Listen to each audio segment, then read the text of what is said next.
Hello, we are the Montana State University Collegiate FFA chapter here with another CDE video. Today we are covering livestock evaluation. Teams of 4 evaluate livestock and market livestock and breeding livestock for their best conformation and body type or their best fit for a breeding program. We'll get into that a little bit later.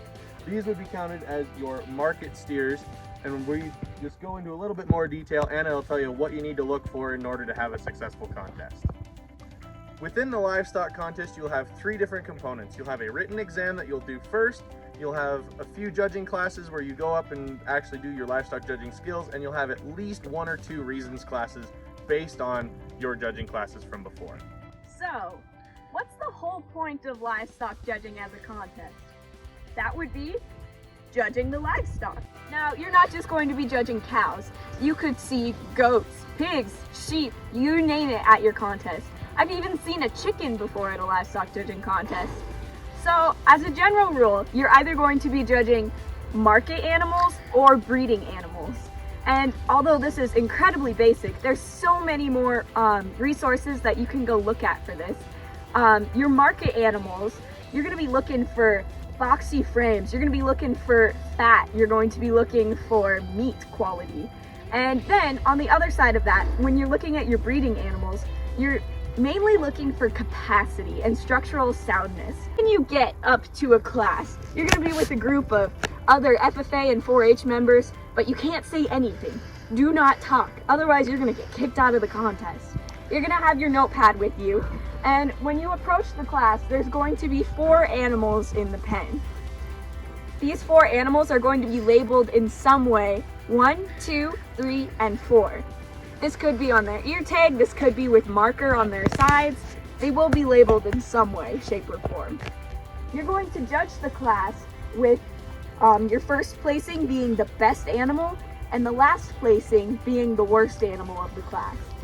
So let's say I have my cows 1, 2, 3, and 4. And looks like 2 is the best. So I put 2 in the first position. 3 looks like, you know, it could be in the middle. I'm gonna say it's better than 4. So 2, 3, 4, and then 1 is just left over. So my final placing is 2, 3, 4, 1. As covered by Andrew, 2 of the components of the livestock contest are the test and giving reasons. The test is pretty straightforward. It is a multiple choice quiz that asks questions about the livestock industry, parts of the animal, and anything in between. If it's animal related, it'll probably be on your quiz. One of my most personal parts of the contest is giving reasons. Reasons is when you place a class and then you go up to a judge and you must give solid reasoning on why you placed the class the way you did. There's explicit terminology that you can use to kind of help, you might say, solidify your reasoning and make you seem more intelligent. Reasons is divided into kind of 4 main things. You walk up and you give your placing. This may be 1, 2, 3, 4, 4, 3, 2, 1, and so on. From there, you evaluate the class from the best to the worst. You start with the best and say what you liked about him. And then you transition into maybe something you'd like to improve or you didn't like so much. You then transition and say, and this is why I placed steer number 1 over steer number 2. It's very important to have a very smooth transition between each cattle.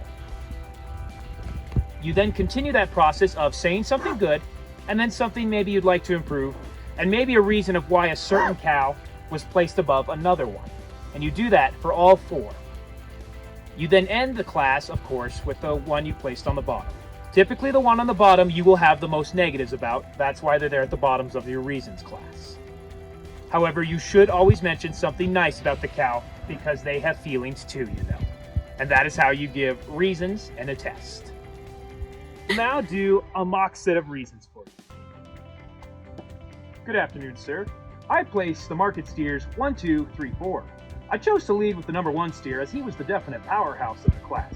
He demonstrated the most width, depth of body, and definitely overall was the most powerful. While he does give up a little bit in his front, I find that a very minute point to make. As I have mentioned, he is definitely the definite powerhouse and deserves to win this class. Not to take away too much from number 2, 2 is also a very powerful steer and shows great muscle qualities. However, when you look at him, he just can't compete with the power we saw in 1, so he goes second. Following is the number 3 steer. Now 3 is a steer I really like in terms of his length and depth of body. However, when you get over top of him, you can easily see that he easily gets outpowered in terms of his rib shape and overall squareness of body, so he goes third. Rounding out this class is the number 4 steer. Number 4 is definitely the smallest steer in the class today.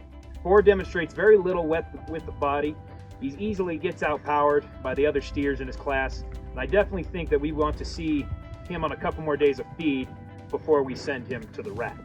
However, he is definitely the most structurally sound steer in this class. However, those qualities are not good enough to put him in my top half, so he goes last. Thank you. There's so many more resources that we can point you to about this, and we'll drop some of those in the link in the description of this video. Well, that's a wrap for us and our background players. We hope you found this video informative, and please let us know if you have questions or need help understanding more rules of livestock. Your advisors and state advisor will have any answers you need. There's plenty of programs that you can do to find classes virtually if you can't make it to an in-person contest. But also, with that said, please like and subscribe for more great videos about contests coming your way. Thank you, and go FFA! Yay! Woohoo!